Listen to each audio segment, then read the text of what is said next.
श्री स्वामी समर्थ सगळ्यांना. तर इथं संध्याकाळचं काम करायचं चालू होतं माझं. कपडे बाहेर वाळले होते म्हणून ते काढून आणून इथं लगेच घडी करायला घेतलो होतो. आणि बाकीची कामं दिखले होते मला करायचे, जसं की घर ते झाडायचं होतं, भांडेसुद्धा घासायची होती आणि बाहेरला सुद्धा झाडायचं होतं अंगण ते. त्यामुळं इथं कपडे ते घडी करून मग इथं रूम ते झाडून घेतलं होतं घर ते. मग लगेच इथं बाहेर अंगण देखील झाडायचं होतं मला, ते सुद्धा झाडून घेतलं होतं.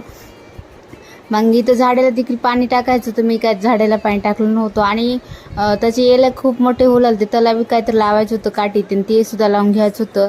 आणि लगेच इथं ते सुद्धा काम करून घ्यायला घेतलं होतं मी, तुम्ही बघू शकता.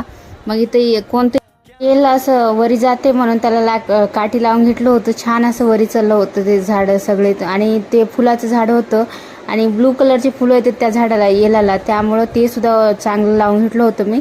मग संध्याकाळच्या टाईमला इथं खिचडी बनवायची होती मला, म्हणून सगळी तयारी करून घेतलं होतं खिचडीची.